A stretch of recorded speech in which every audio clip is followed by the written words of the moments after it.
nom du Père et du Fils et du Saint-Esprit. Amen. Grande joie d'être là avec toi en ce dimanche 26 juin. Chaque dimanche, c'est jour de résurrection. Jésus est vivant, il est vraiment ressuscité.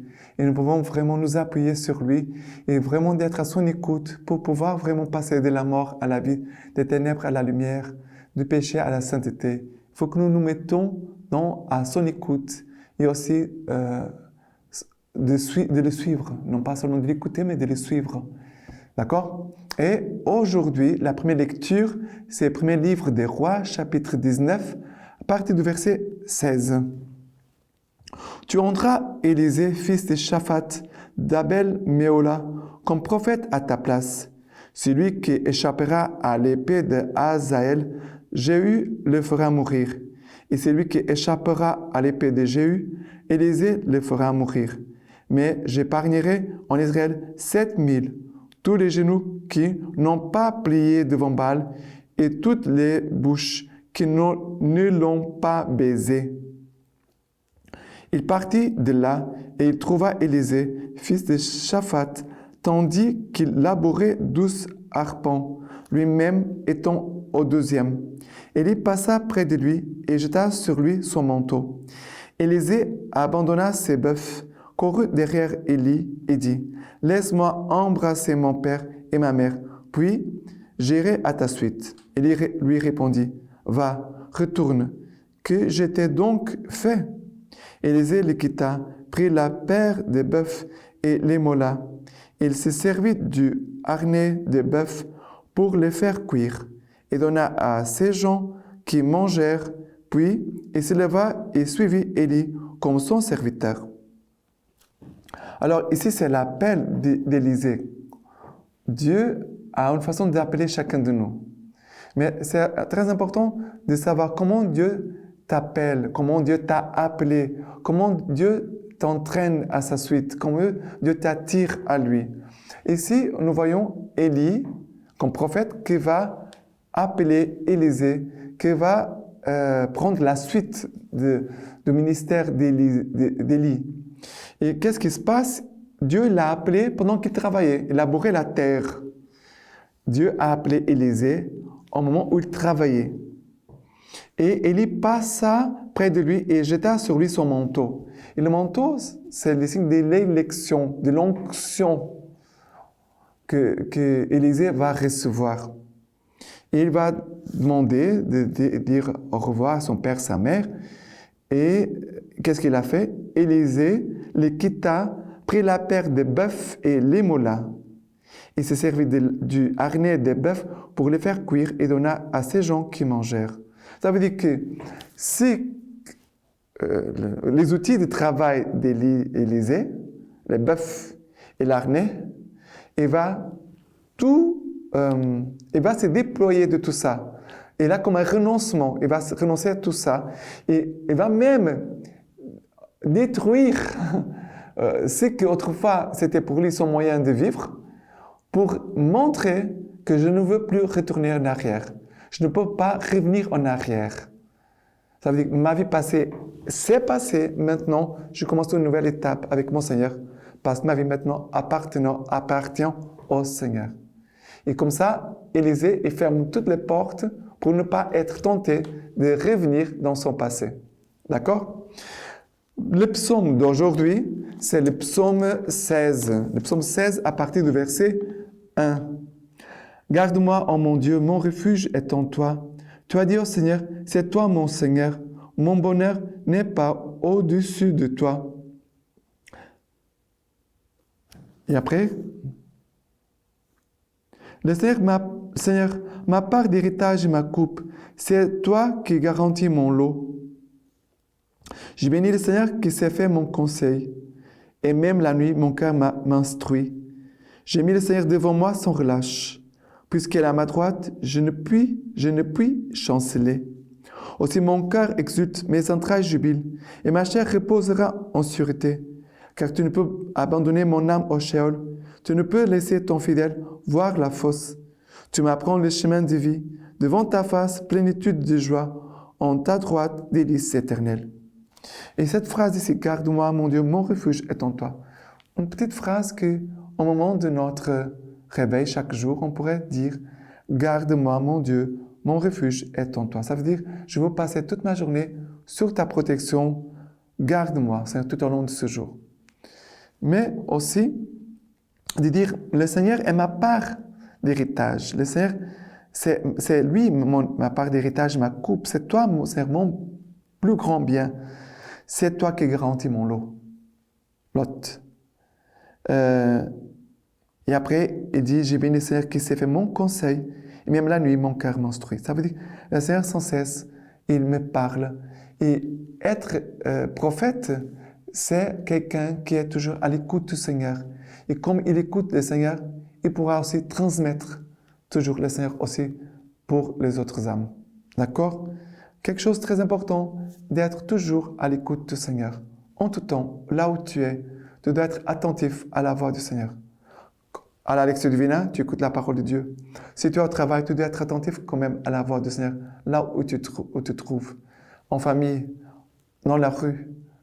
On doit avoir un cœur attentif au Seigneur. Le prophète, c'est cette personne-là qui est toujours attentif au Seigneur et pour cela peut aussi transmettre la volonté du Seigneur et sa parole envers les autres. Maintenant, la deuxième lecture, c'est Galates 5, à partir du verset 1. C'est pour que nous restions libres que le Christ nous a libérés.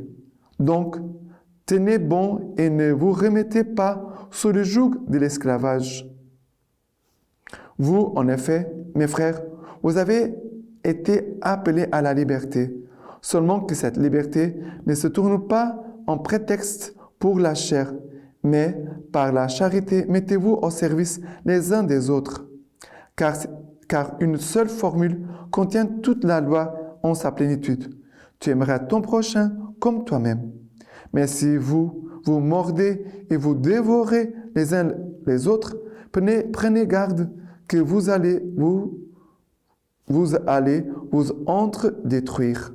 Or, je dis, laissez-vous mener par l'Esprit et vous ne risquerez pas de satisfaire la convoitise charnelle.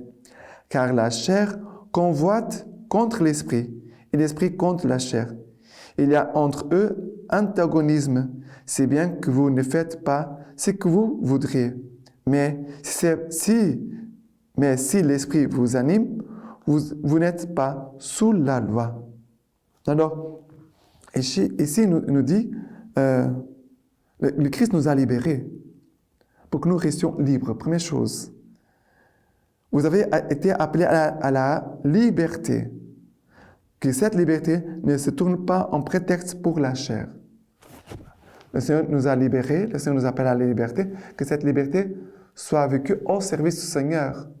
Que notre liberté, le vrai sens de notre liberté, c'est dans le Christ. Ce n'est pas centré en moi. Parce que je vais faire ce que je veux, je peux faire de bonnes choses, mais de mauvaises choses. Mais si notre liberté elle est centrée vers le Christ, on ne va pas faire n'importe quoi avec notre vie, avec notre corps, avec nos talents, avec ce que nous avons. Vous comprenez?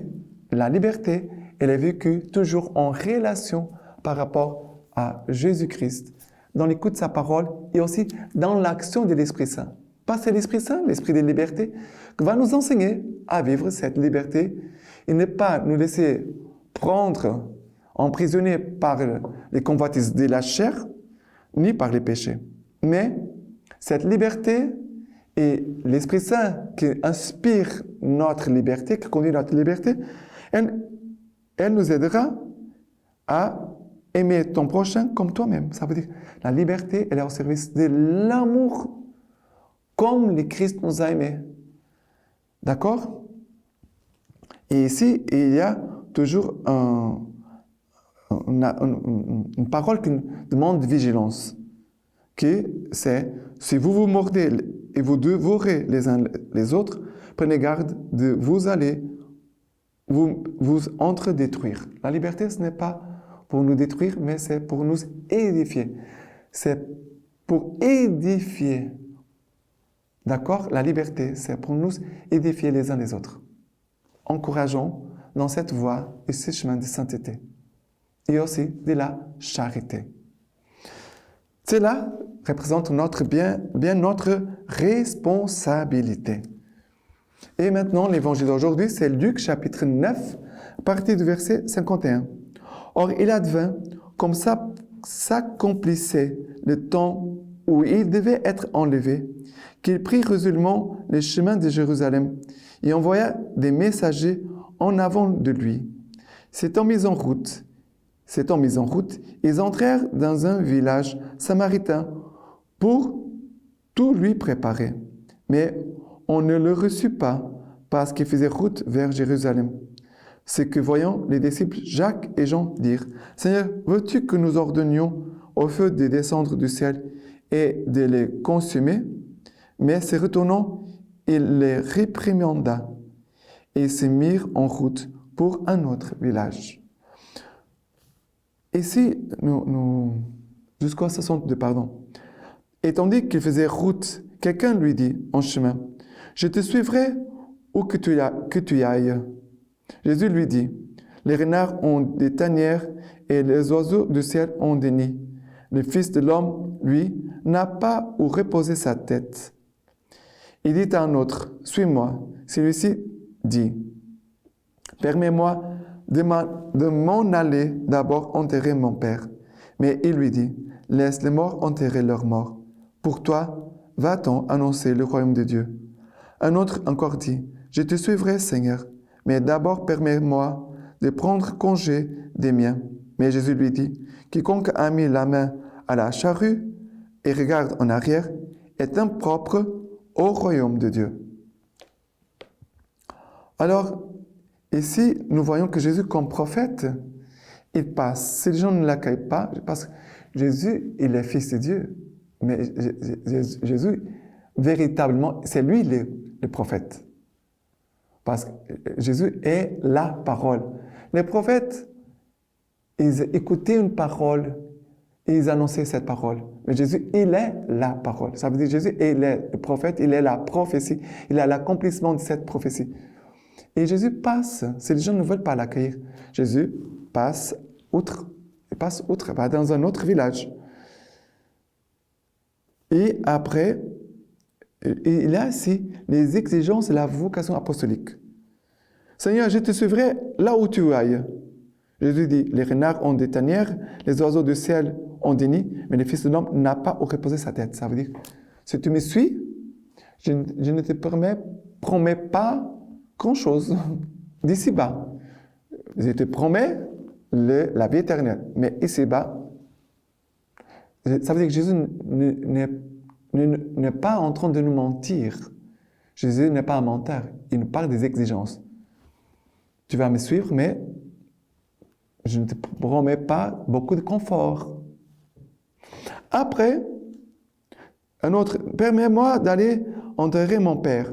Jésus dit, laisse les morts enterrer leurs morts. Ça veut dire, toi, laisse tout derrière toi. Laisse tout. Suis-moi. Le troisième dit Seigneur, laisse-moi dire au revoir à mes parents. Jésus lui dit, quiconque a mis la main à la charrue et regarde en arrière est impropre au royaume de Dieu. Ça veut dire, si quelqu'un continue de regarder en arrière, mon papa, ma maman, ma famille, alors Jésus dit, tu ne sers pas. Pour être prophète, tu n'es pas digne d'être disciple, parce que tu es en train de regarder toujours en arrière. Tout ce que tu as quitté, laisse. Ce que tu as quitté, laisse. Maintenant, regarde devant. Regarde le Christ et regarde la vocation que le Seigneur à laquelle le Seigneur t'appelle. C'est une radicalité. Suivre Jésus, c'est une voie de radicalité. Ce n'est pas pour tout le monde. C'est très exigeant. Pas de confort, pas d'attache humaine. Ça veut dire que tout ce que tu quittes, maintenant, appartient à un autre. Ça ne t'appartient pas.